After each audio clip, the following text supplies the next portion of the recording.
Matthew Leva Wishnak is a typical teenager. Likes riding his bike, listening to music, and hanging out with friends. I definitely was athletic.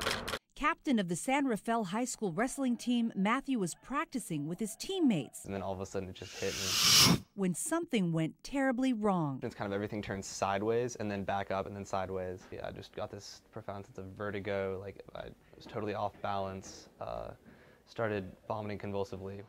Matthew was rushed to the hospital where doctors struggled with a diagnosis. We were terrified that something might happen to him that night. We thought we just wanted him to make it through the night. He made it, and the next morning an MRI determined that the healthy teenager had suffered a stroke. I was completely surprised. When I think of strokes, I think of elderly people having strokes, not a 16-year-old boy. I mean, no one had ever heard of a kid, at my age ever having a stroke. But they do. In fact, it affects 5,000 to 10,000 kids in the U.S. every year. Many of them are brought here to UCSF Children's Hospital, one of only 4 pediatric stroke centers in the nation. The majority of children having stroke are actually just previously healthy children that don't have any sort of underlying risk factor like that.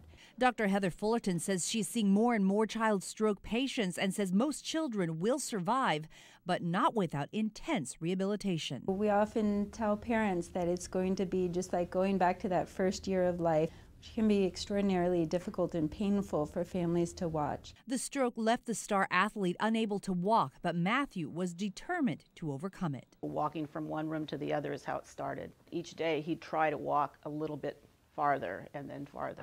And soon Matthew was up and running. Just 2 years later, Matthew finished the Marin County Triathlon. It was pretty much the best feeling I've ever had. And he's only just begun. Chris Sanchez, NBC Bay Area News.